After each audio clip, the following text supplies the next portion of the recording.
Un rebonjour et bienvenue pour la suite des discussions de tout à l'heure sur le même sujet, donc avec également un panel littéraire.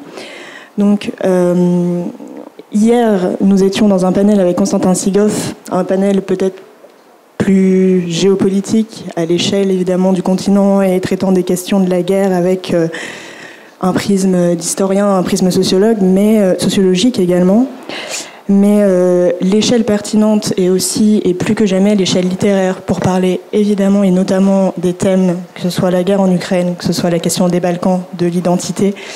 Et donc c'est ce que... Ah oui, je précise qu'il y a eu des petits changements. Donc dans ce panel, je ne suis pas Léna Mogé, donc je suis Elena Maximin, donc du Grand Continent. Et c'est pour cela que je parle d'échelle pertinente et d'importance. On a évidemment une revue de géopolitique, mais on a également un prix littéraire. Et Mathias Sénard et Thomas Rosiski, que vous avez écouté à l'instant, étaient tous deux finalistes du prix Grand Continent. Donc c'est vraiment cette question d'échelle est à prendre au sérieux. Et la littérature et tout ce que vous avez à nous apporter est absolument précieux.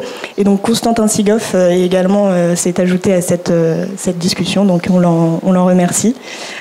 Donc en fait nous allons commencer par à la fois votre présentation à chacun et donc vous allez nous lire des extraits de vos œuvres, puis c'est finalement la meilleure manière pour vous de vous présenter. Donc, Marie Vrina Nikolov, qui est ici donc universitaire et traductrice littéraire, vous pouvez peut-être commencer, je vous présente tous comme ça, voilà. À mes côtés, Igor Štix, donc écrivain, co-directeur également du musée des années 90, et vous nous venez de Serbie.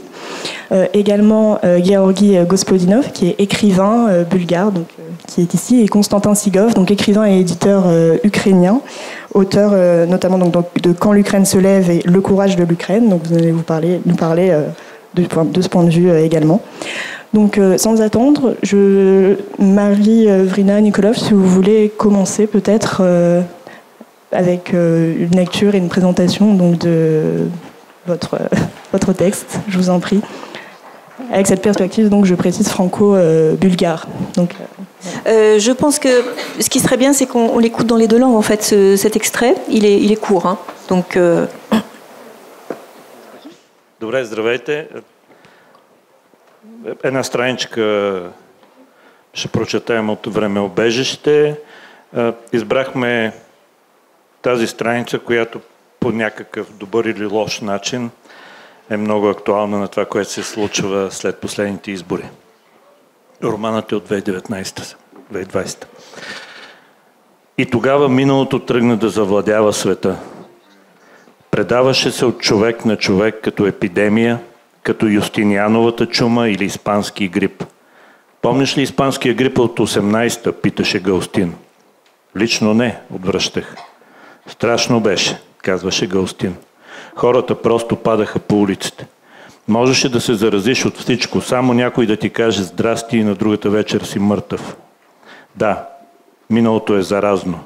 Заразата беше плъзнала навсякъде и не това беше най-страшното, а някакви бързо мутиращи щамове, които сриваха всякакъв имунитет. Европа, която си мислише, че след няколко тежки загуби на разсъдък през 20 век вече има пълна резистентност срещу определени обсесии, лудости и прочее, всъщност беше сред първите, които се предадоха. Никой, разбира се, не умираше, поне не в началото, но вирусът действаше. Не беше ясно дали се предава по въздушно-капков път, дали ако някой извика Германия, Франция, Полша над всичко, Унгария на унгарците или България на три морета, самите пръски слюнки в тези фрази няма да прехвърлят вируса. Вируса на миналото се предаваше най-бързо през ухото и окото. Donc le titre français qui a été retenu, c'est Le pays du passé. C'est alors que le passé partit à la conquête du monde. Il se transmettait d'homme à homme comme une épidémie, comme la peste de Justinien ou la grippe espagnole. Te rappelles-tu la grippe espagnole de 1918 demandait Gaustin. Personnellement non, répondais-je. C'était terrible, disait Gaustin. Les gens tombaient tout simplement dans les rues. Tu pouvais être infecté partout. Il suffisait que quelqu'un te dise salut, et le lendemain soir, tu étais déjà mort. Oui, le passé est contagieux. Et ce n'était pas ça le plus terrible, mais des souches qui mutaient très vite et qui terrassaient toute forme d'immunité. L'Europe qui croyait, après quelques lourdes pertes de raison au XXe siècle, avoir désormais acquis une parfaite résistance à certaines obsessions, folie nationale et autres, fut en réalité parmi les premiers à déclarer forfait. Personne, bien entendu, ne mourait, du moins pas au début, mais le virus agissait.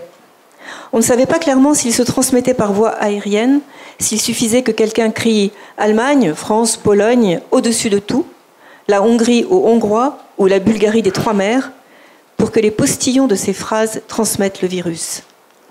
Le virus du passé se propageait le plus rapidement par l'oreille et l'œil. Merci.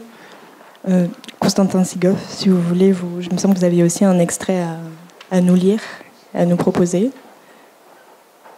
Je tiens d'abord à vous dire que, effectivement, il est très important pour nous en Ukraine, votre solidarité sans faille. Et aujourd'hui, nous sentons que c'est peut-être la valeur clé, en fait, de l'esprit européen. Vous vous souvenez que le philosophe tchèque, Jan Patočka, parlait de solidarité des ébranlés. À mon tour, je dirais qu'il s'agit en ce moment de la solidarité des interpellés, c'est-à-dire que cette guerre nous interpelle, chamboule l'inertie d'une période ordinaire et nous lance en défi, être ou pas être, to be or not to be. Et si les Ukrainiens ont choisi de répondre être, il s'agit aussi d'une question adressée à tous les Européens. C'est ainsi que j'ai essayé de répondre aux questions posées par l'Institut français et publiées sur le site de l'Institut français, intitulé voilà, la solidarité des interpellés pour l'Ukraine. Et aujourd'hui, je peux dire que d'une certaine manière, nous sommes habitués à les questions qui nous adressent, les expériences des personnes que je voudrais citer aujourd'hui, qui sont au front. Hier, on a cité Artem Tchepaï qui parlait de ténèbres qui sont arrivées, qui sont en train de guetter sa propre maison, sa propre famille. Et il y a quelque chose de paradoxal dans notre dialogue aujourd'hui. La condition sine qua non de cette possibilité de librement s'exprimer, c'est les dizaines de milliers de femmes et des hommes qui sont en train de tenir le front aujourd'hui, cette nuit. Et en même temps, ils sont en quelque sorte absents, les grands absents de nos rencontres, de nos dialogues. Et vraie question, comment rendre présent leur engagement, leur décisions prises, par exemple, par mes collègues de l'université, Mohila de Kiev, par les gens de notre maison d'édition, L'Esprit et la Lettre, par les gens de Pen Club qui nous réunit avec aussi des autres écrivains de Bulgarie, à travers toute l'Europe et le monde. Et dans mon livre d'entretien que j'ai donné au printemps 2022 à Laure Mondeville, j'ai essayé d'expliquer que effectivement notre résistance ne date pas du 24 février 2022 ou même 2014, c'est-à-dire suite de l'annexion de la Crimée. C'est une longue histoire d'émancipation par rapport à l'Empire soviétique. Tout à l'heure, nous avons entendu qu'une fille, vu les images de Boutcha, parlait du Moyen-Âge. Mais ce n'est pas le Moyen-Âge, c'est le stalinisme. C'est-à-dire c'est tout récent, c'est l'époque soviétique. Et nous constatons tout simplement qu'il n'y a pas de rupture entre Staline, Brejnev et Poutine. Et parmi nous, dans nos villes, dans les noms des rues, il y a toujours des traces de cet homo soviéticus qui n'est pas mort, qui est sur le devant de la scène européenne. Et à ce titre, je voudrais aussi citer mon ami Igor Kozlovski. On m'a interrogé en 2024, la veille de 24 février, et à un moment donné, je me suis dit que voilà, ça fait exactement 700 jours. Donc c'est exactement le nombre de jours que l'historien Igor Kozlovski a passé en prison après son arrestation le 27 février 2016 à Donetsk. Il était torturé, libéré ensuite par échange des prisonniers. Et il a énormément donné à nous tous, à Kiev, en 2020, 2021, 2022, donc avant les bombardements de Kiev, avant la bataille de Kiev au printemps 2022. Il a clairement expliqué, les yeux dans les yeux, on a parlé avec lui, comment on peut faire face au pire et ne pas céder, comment on peut traverser cet enfer tout en essayant d'aider à ses compatriotes qui étaient détenus avec lui. Et je crois que ce qui est grave, que de plus en plus on s'habitue aux chiffres des gens tués, et de mois en mois, on a une idée claire de noms propres, des visages, des œuvres. Et je crois qu'il y a une immense lacune dans ce domaine, et peut-être nous, réunis ici dans cette salle, nous pouvons faire quelque chose pour précisément faire réapparaître les œuvres de Victoria Amelina, de Maxime Krivtsov, de Igor Kozlovski, et aussi tout simplement pour pouvoir répondre à la question souvent posée sur les sources en fait du courage des Ukrainiens. C'était le titre de mon ouvrage, Le courage d'Ukraine. Je crois que tout simplement ça vient de contact direct avec les gens qui ont choisi à résister. Et je regrette beaucoup que, en fait, ici on a parlé beaucoup de narratifs. Vous savez bien que notre pays, avec vous, entré en résistance à l'agression russe, mais l'Europe a vécu après 1945 dans le paradigme des post-guerres pendant plusieurs décennies, et nous sommes désormais sortis pour entrer dans un autre paradigme de la résistance, et cela engage différentes sociétés, pays, langues, de s'impliquer, de s'engager d'une forme de solidarité entre les zones libres et les zones occupées.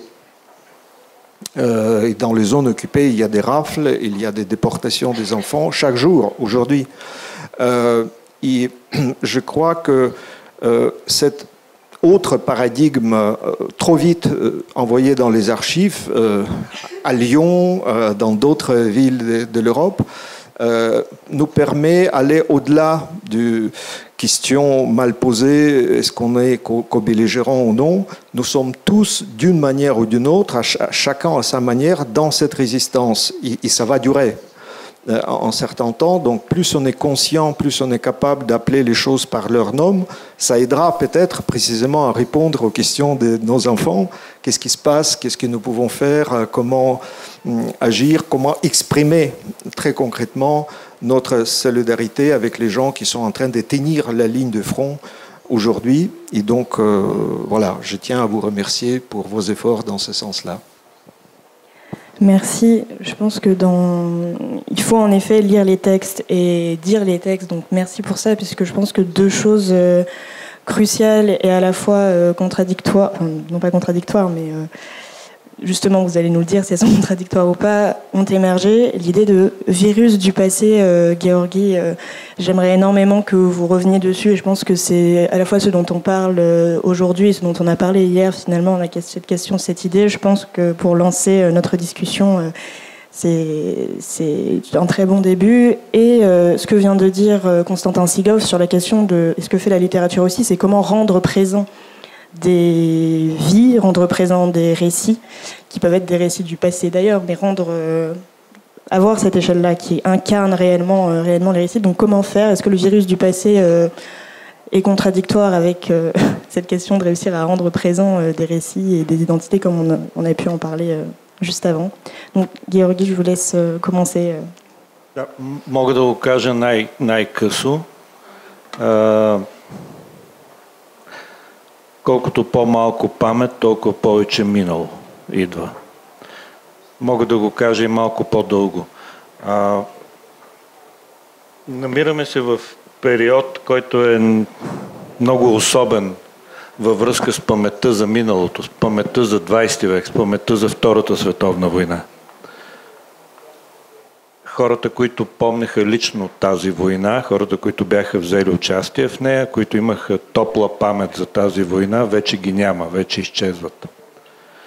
Ние самите решихме, че сме изградили памет за Втората световна война и сме си свършили работата. И някак си го оставихме на страна. Паметта обаче е мускул. Паметта е нещо, което трябва да се развива всеки ден, да се упражнява всеки ден. Един от начините, това, което ние можем като писатели, е да разказваме непрекъснато историите за това минало. Да създаваме памет. Всекидневно. Защото популизма, който идва днес, това, което видяхме на последните избори, то от една страна трябва да признаем, че те са много добри разказвачи, популистите, политиците популисти. И ние трябва да бъдем по-добри от тях. От друга страна, те работят точно с забравеното. Ние се намираме в България, хората от моето поколение помнят, по времето на комунизма на нас ни обещаваха бъдеще. Идеологията на комунизма е идеология, която се валидира чрез бъдещето. Ресурсите на бъдеще бяха неограничени. Сега присъстваме на някаква смяна в парадигмата и на нас популистите, политици ни обещават минало. Обещават ни да бъдем велики отново. Има обаче един малък проблем, една малка подмяна в това. Когато обещаете на някой да бъде щастлив, както е бил през 1980-те, вътре присъства и измамата, че той ще бъде отново на 25, да речем. Тази идея, че времето е възвратимо и че ти ще бъдеш щастлив пак като 25 годишен през 83-та година, е малката подмяна в това обещание. Сериозният проблем е в това, че личното минало е невъзвратимо, но политическото е възвратимо. Политическото минало е възвратимо.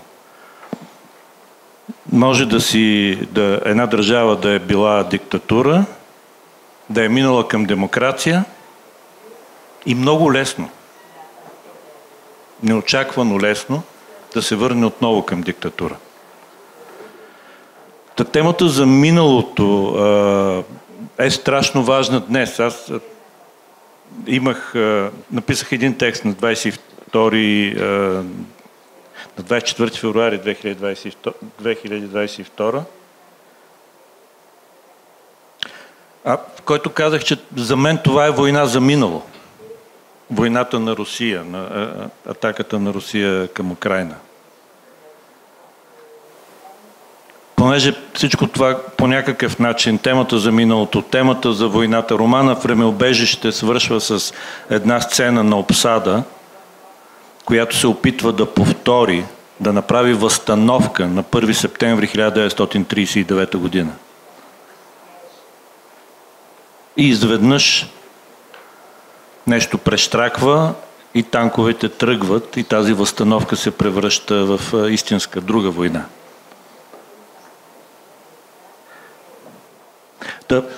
Това искам да кажа по нашата тема. Много е важно да говорим за паметта, защото паметта поставя граници. Защото когато помним, знаем, че ако някой ни обещава отново величие за сметка на други, ако някой ни каже, ма тя Украйна винаги е била наша, ние просто си я вземаме, ние трябва да имаме начин за съпротива. И тази съпротива, да, тя минава през паметта. Да не забравяме какво е било,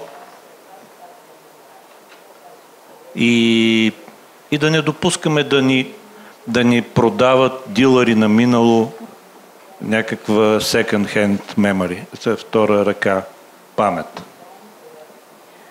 Igor Stix, je vous vois acquiescer. Vous êtes spécialiste du passé.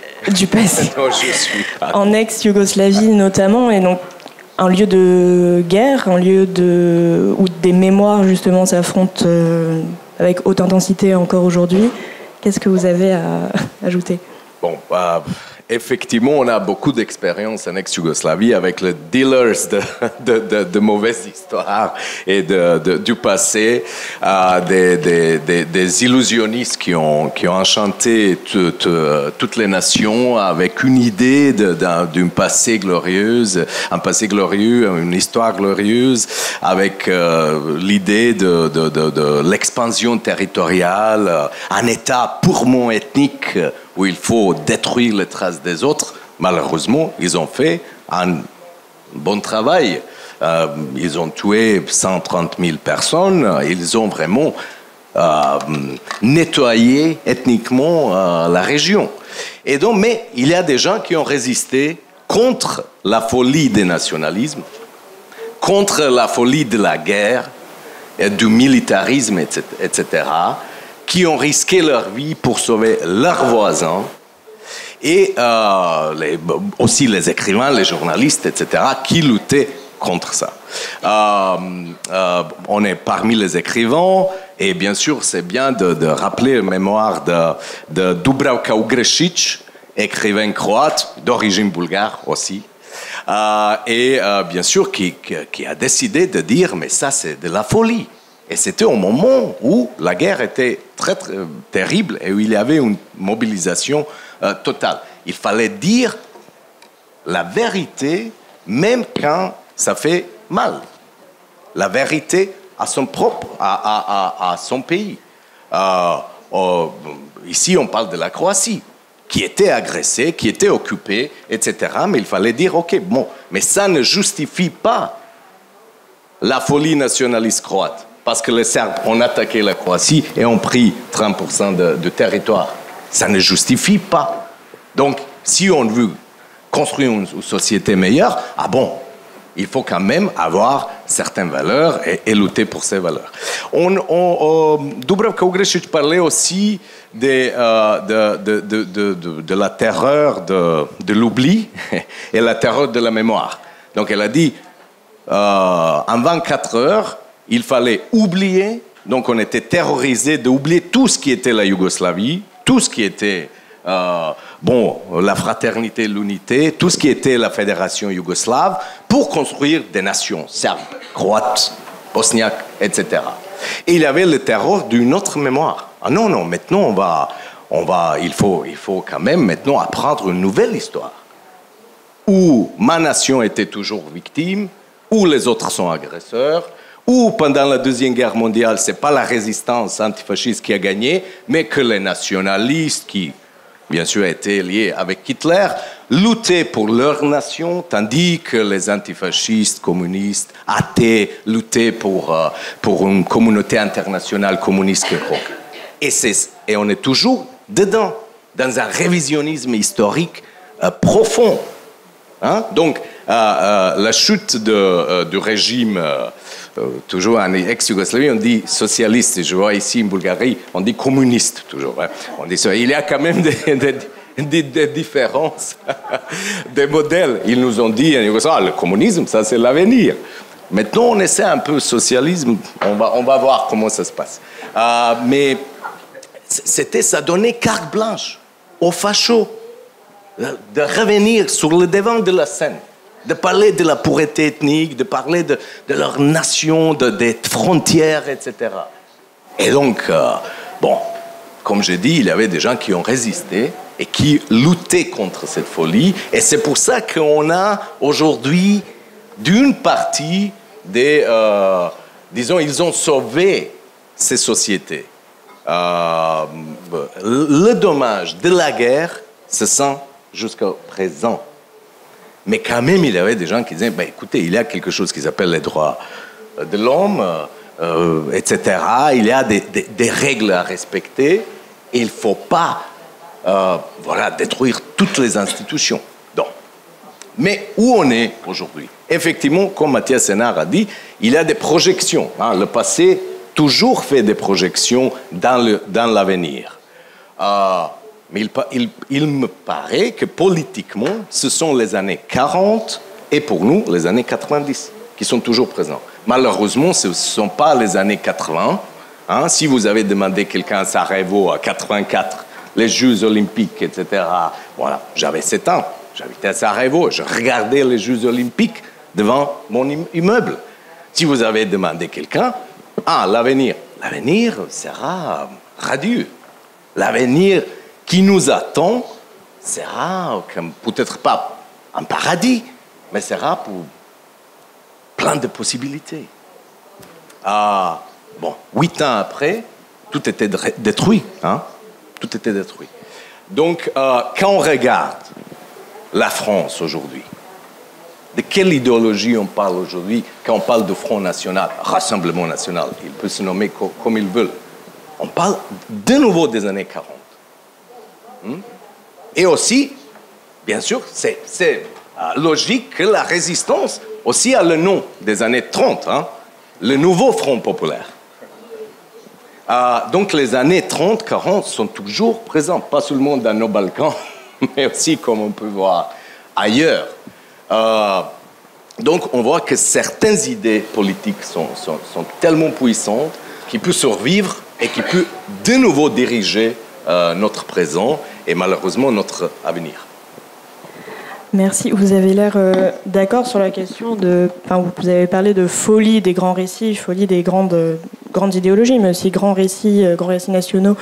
Et parmi les questions qu'on se posait hier, c'est la difficulté parfois, à la fois la méconnaissance et la difficulté, par exemple, de France ou à l'Ouest, de s'approprier et de comprendre profondément, un peu mieux déjà et un peu plus profondément, les Balkans, au-delà des clichés de l'instabilité permanente. Mais donc, les grands récits, de toute façon, sont difficilement, en français ou en allemand, ne pas s'approprier les grands récits, à part bien sûr si on lui fait de la propagande, et voilà, mais les grands récits serbes nationalistes ne lui sont pas destinés, a priori. Mais donc, je me tourne vers vous, Marie-Vrina Nikolov, parce que là, on parle de littérature, donc on parle de comment rendre présent et incarner des choses, donc peut-être les petits récits, c'est pas le bon mot, je pense, mais incarner vraiment la vie, des histoires. Hier, on a eu des histoires anecdotiques, des histoires de frontières, des histoires de souvenirs, des histoires de supermarchés même. Et ces récits-là sont bien plus, il me semble, transmissibles, bien plus universels, si on veut dire. Et donc, en traduisant du bulgare au français, c'est ce que vous faites déjà au quotidien? Comment ce passage entre les deux langues, cette traduction entre les deux langues et les deux espaces, les Balkans et la France, qui sont éloignés dans les représentations, on l'a vu et revu au cours de ces dialogues. Comment vous abordez ce rôle? Comment vous abordez ce rôle de pont entre les deux? Waouh, c'est très vaste. Alors, je ferai comme tout à l'heure, il a été dit, c'est-à-dire que je répondrai et je ne répondrai pas à la question. Je vous en prie. Dans la mesure où, en fait, j'ai 3 casquettes qui se complètent et qui se nourrissent l'une entre elles, puisque je suis enseignante, chercheuse et traductrice. Et que, en tant qu'enseignante et chercheuse, je travaille sur la littérature bulgare. Et comme par ailleurs, je la traduis, c'est pour ça que toute la réflexion mes réflexions en sont une qui se nourrit. En tant que traductrice, le fait de dire toujours à mes étudiants que je ne sais pas ce que c'est que le bulgare, je ne sais pas ce que c'est que le français, ça veut dire que je traduis à chaque fois une langue qui est différente. C'est-à-dire que je ne sais pas ce que c'est que le bulgare, mais le bulgare de Georgi Gospodinov, je sais ce que c'est. Le bulgare de Maria Kasimova, je pense aussi savoir ce que c'est. Et ce qui fait que la réflexion que je mène sur la traduction m'amène à refuser toute la pensée bipolaire, la pensée dichotomique, Et c'est aussi sans doute ce qui a nourri donc la réflexion que je mène aussi sur l'histoire littéraire bulgare et donc mon travail d'enseignante. Comment présenter aussi cette littérature en France ? Ce qui joue aussi, sans doute, c'est le fait que je l'enseigne à l'INALCO, qui est un lieu où justement, si c'est un lieu où on a, alors à la fois on abolit les frontières et à la fois on voit à chaque conflit que malheureusement les frontières se réinvitent à l'INALCO. Donc l'INALCO, c'est un lieu où on enseigne, on ne sait même pas exactement, mais on va dire entre 100 et 105 langues et littératures qui ne sont pas occidentales. Et donc c'est vrai que en ce moment c'est compliqué, c'est tendu entre les enseignants du département Europe dont fait partie l'ukrainien, qui n'a pas voulu être dans le département Russie pour des raisons qu'on comprend encore mieux aujourd'hui, et le département d'études russes. Mais c'est aussi assez tendu entre le département d'études hébraïques et le département d'études arabes. Et on voudrait bien que ces conflits ne s'invitent pas chez nous, puisque nous, au contraire, enseignants-chercheurs, nous essayons évidemment de repousser ces frontières. Alors, la manière dont moi j'essaie de... il se trouve qu'on a aussi beaucoup parlé des identités. Pour moi, l'identité au singulier, en ce qui me concerne moi, Marie, je sais pas trop ce que c'est. Il se trouve que le hasard a fait que quand j'avais 13 ans, donc on m'a amené le bulgare chez moi, et que, écoutant cette langue et décidant que je voulais qu'elle soit à 13 ans que ce soit la mienne, je me suis construit une autre identité. Et donc, je ne me sens ni totalement française, ni totalement bulgare, je me sens les deux à la fois. Et ce qui fait aussi que c'est la manière dont je veux présenter cette littérature. Et donc on a en chantier avec ma collègue Biljana Kurtasheva qui est ici et une autre collègue, on a en chantier quelque chose qui serait une histoire alternative de la littérature bulgare, qui pour l'instant va s'écrire en bulgare mais que nous espérons ensuite traduite dans d'autres langues, et qui est en fait une perspective transnationale d'une littérature nationale. Hier, ça a été aussi beaucoup évoqué. L'Europe, elle est faite de beaucoup de mémoires d'empire, et donc la littérature bulgare, elle a été vraiment au croisement d'ères culturelles différentes, puisqu'elle était à la fois ottomane, mais très proche quand même aussi d'autres parties de l'Europe qui étaient dans l'Empire austro-hongrois, très proche aussi de la Russie. Et ce qu'on oublie aussi peut-être, c'est qu'il y a toujours eu, on a l'impression avec la globalisation qu'on invente les croisements, les circulations de formes, d'idées, etc. Mais ça a toujours existé. Et donc la littérature bulgare est vraiment au croisement, c'est ce que j'essaie, la manière dont j'essaie de la montrer. D'autre part aussi, et pour rebondir un peu sur ce qu'a dit tout à l'heure Mathias Sénard, il se trouve que une partie de mes recherches, et j'ai publié là-dessus, s'intéresse aussi à ce que j'appelle les langues oubliées de l'espace littéraire bulgare. Et puisqu'il s'agit de langues différentes, je ne parle pas de littérature bulgare, mais d'espace littéraire bulgare, c'est-à-dire tous ces textes, et ça fait vraiment la richesse de ce territoire et de cette littérature, tous les textes qui ont circulé, qui ont été écrits ou non, qui ont été publiés ou non, mais en tout cas qui ont circulé depuis XVe siècle à peu près, en hébreu, en ladino, en arménien, en turc-ottoman, en turc, en persan, en arabe, etc. Voilà.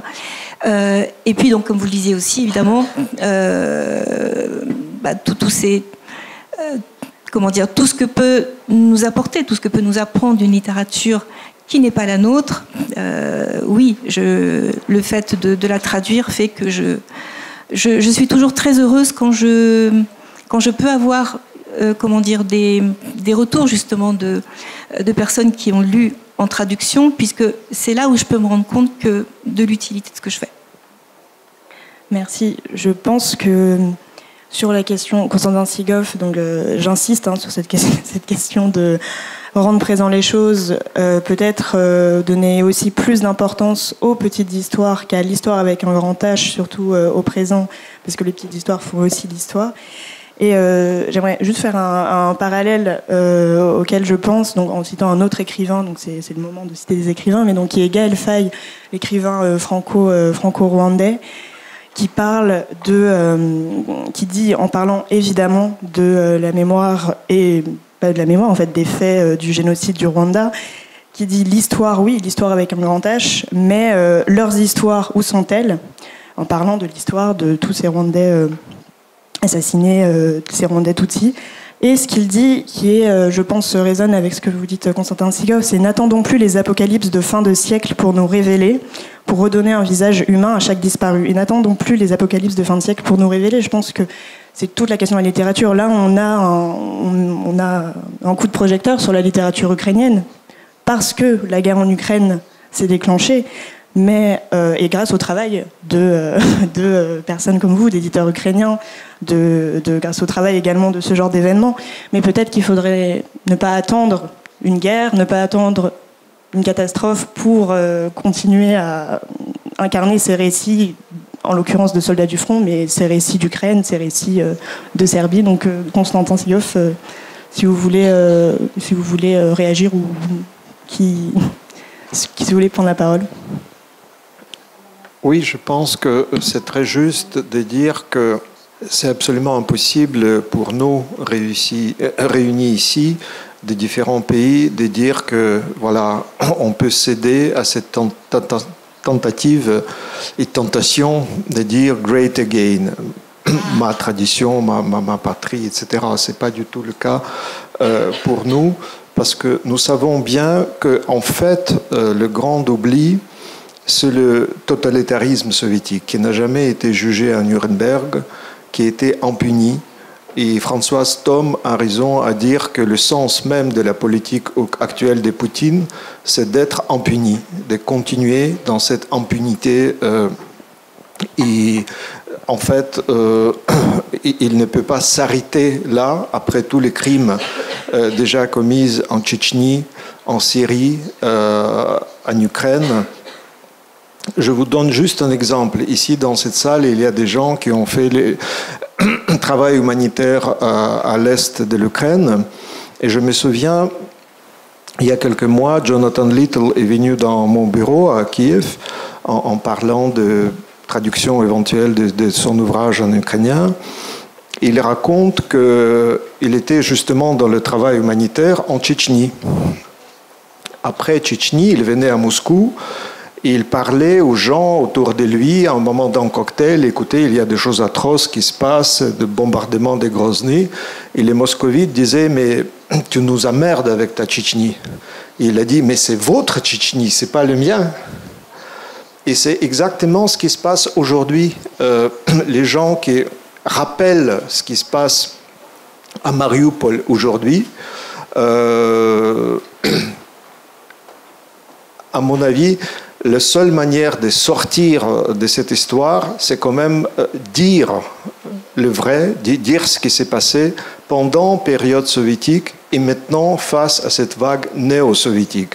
Ici, l'Europe centrale ne fait pas ce travail-là. Avec l'Europe occidentale, notre continent sera encore et encore ravagé. Et je pense que c'est évidemment le devoir de nos plusieurs générations réunies ici. Je suis très heureux qu'il y ait des étudiants français qui s'est déplacés pour venir en Bulgarie pour apprendre ce qui se passe à l'Est. Et je tiens à dire aussi que nos étudiants à Kiev me racontent que ils assistent beaucoup plus souvent aux obsèques des gens de leur génération qu'à leur mariage. Et ça se passe dans notre petit continent, dans notre petite Europe, dans l'autre Europe aussi, que pour citer Czeslaw Milosz. Je pense que l'Europe qui s'est passée inaperçue, trop souvent, maintenant revient une sorte d'Atlantide européenne, l'Europe de l'Est. Le président français est venu à Belgrade inviter tous les Occidentaux à venir et prêter leurs oreilles à l'Est, précisément parce qu'il y a cette grande surprise, redécouverte et la résistance à la fois au passé soviétique qui ne passe pas. Mais pour nous libérer, pour désoviétiser le passé et dépoutiniser le présent, nous devons ensemble peut-être faire notre travail en commun et dans ce sens-là, très concrètement, renforcer notre résistance, parce que quand même, il y a un véritable danger que le projet à la fois soviétique et néo-soviétique pour dominer l'Europe c'est réaliste. Si l'Europe est divisée de plus en plus profondément, il y a un danger réel que notre liberté soit mise à mal.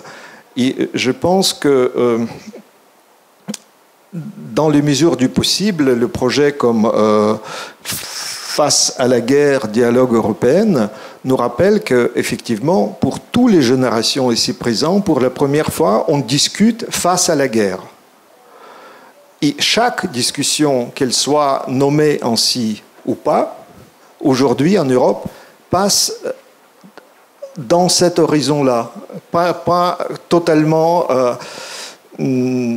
éloigné de cette ligne de front. Et des meilleurs écrivains, intellectuels, collègues, pas seulement ukrainiens, mais de toute l'Europe, aujourd'hui, d'une manière ou d'une autre, vont vers cette ligne-là, soit physiquement, soit dans leur esprit, dans leur pensée.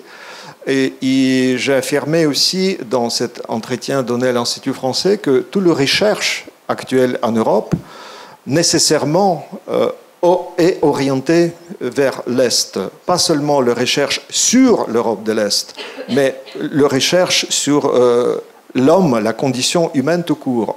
Et donc ça devient vraiment intéressant, je pense, pour les étudiants de la France, d'Allemagne, d'Italie, des pays scandinaves, apprendre qu'est-ce qui s'est passé les dernières décennies dans cette zone-là. Et effectivement, c'est à nous d'aider à traduire, dans le sens le plus large du terme, l'expérience des gens qui n'acceptent pas écouter l'hymne soviétique, de nouveau mis en musique par Poutine, et qui voulut être présent aux Jeux Olympiques à Paris, mais et aux autres manifestations publiques. Donc il y a d'autres musiques ici en Bulgarie qui peuvent exprimer ça. C'est vrai que j'ai vu beaucoup plus, et je termine là-dessus, j'ai vu beaucoup plus dans les pays baltes les drapeaux ukrainiens dans les rues. Je n'ai pas beaucoup me promené encore en Bulgarie, mais dans la littérature, dans la pensée, dans le débat, nous avons des possibilités à rendre présents les couleurs qui disent, qui indiquent, qui manifestent notre effort pour la liberté, la nôtre et la vôtre. Merci. Merci. Georgi Gospodinov, est-ce que la guerre marque aussi une rupture, a marqué une rupture à la fois dans vos imaginaires, à la fois dans la manière dont vous concevez votre travail, vos textes? Est-ce que vous ressentez cette évolution? Знаете известната мисъл на Гоя, че съня на разума ражда чудовища. В някаква степен войната е съня на разума, но от друга страна тази война направи все пак така, че Европа, ако си спомняте, в самото начало на войната реагира, събуди се. И неочаквано, мисля, че никой не очакваше, че цяла Европа ще бъде на страната на Украйна и няма да, това, което Путин очакваше, няма да бъде разделена от, да има разделителни линии за това да се помага или не. Така беше в началото поне на тази война. Мисля, Европа наистина изведнъж видя изтока. И тук ще кажа нещо, което е във връзка с преводите в най-широк смисъл и с интереса към изтока. Казахме за Милош, който 50-те години първи повдига темата за изоставената Европа, имайки предвид изоставената Централна и Източна Европа от Запада, за слепотата на Запада към това, което се случва в Централна и Източна Европа. После тази тема е подема Милан Кундера, прекрасно есе през, мисля, ранните 80-те. По-късно тази тема подеха други по-млади писатели, Сташо, Кандрухович и така нататък. Преди 2 седмици се върнахме с Мари Врина, бяхме в Сен-Мало и по тази тема говорихме на един такъв семинар заедно с Олга Токарчук и Мирча Картареско. И се усещахме като част от една верига от хора преди нас, които в продължение на повече от половин век говорят за това, че Централна и Източна Европа трябва да се четат историите, които идват от тук. Трябва да има любопитство, ухо и сърце към това, което се случва в Централна и Източна Европа. И ще го кажа, понеже Франция отваря тази тема и тук е важно да се каже. За съжаление, не винаги. След 1989 година в областта на литературата и културата Франция имаше достатъчно любопитство към случващото се в Централна и Източна Европа.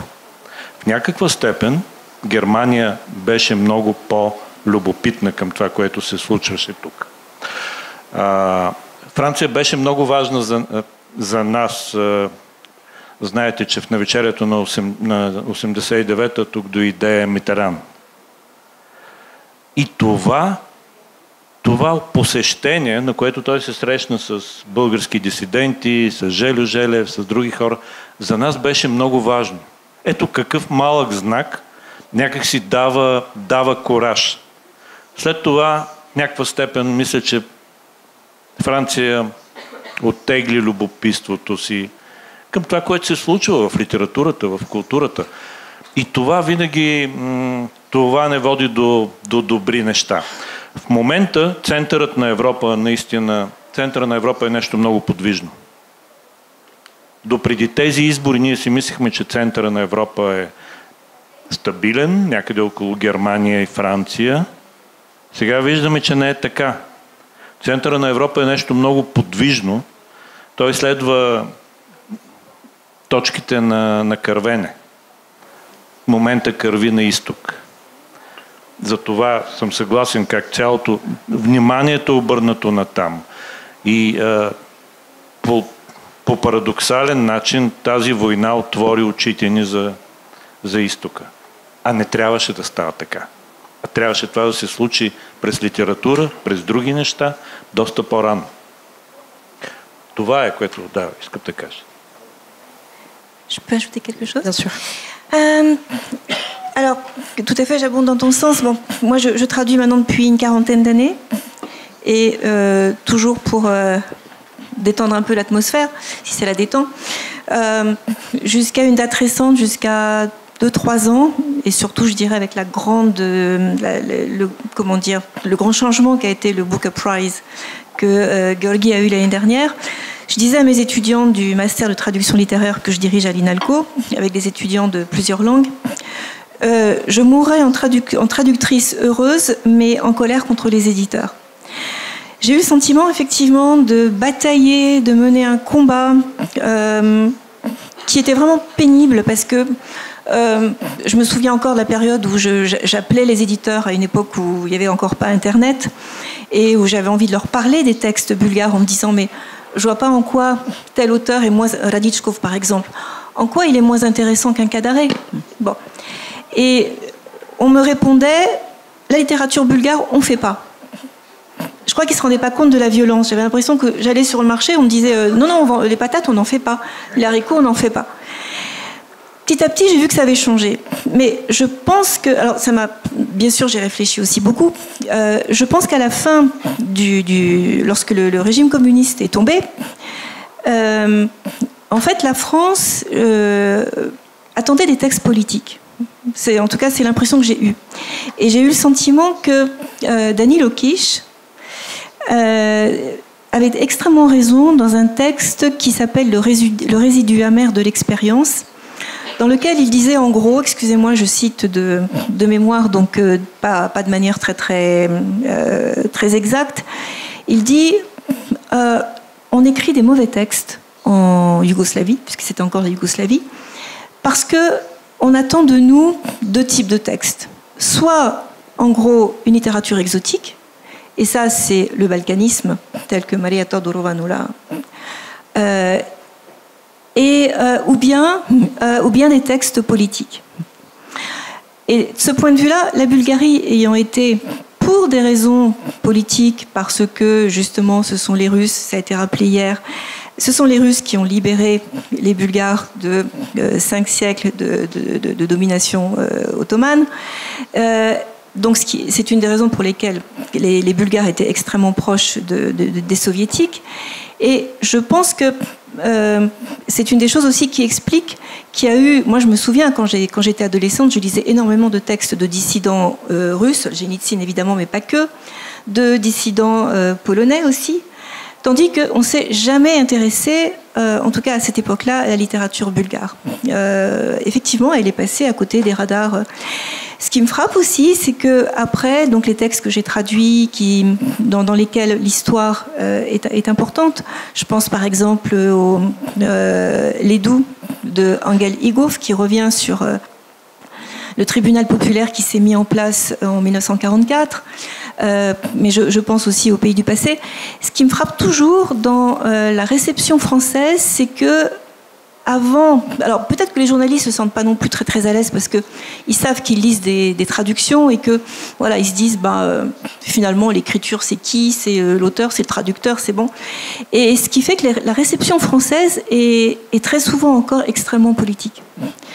Alors maintenant, je ne dirais plus. Depuis 2 ou 3 ans, j'ai effectivement le sentiment on voit qu'il y a des petites maisons d'édition indépendantes qui font un travail phénoménal et vraiment, je remercie beaucoup les petits éditeurs indépendants. Beaucoup de petites maisons d'édition se sont créées sur la littérature européenne. Je pense par exemple aux Argonautes, sur les littératures qu'on dit encore étrangères au lieu de dire internationales.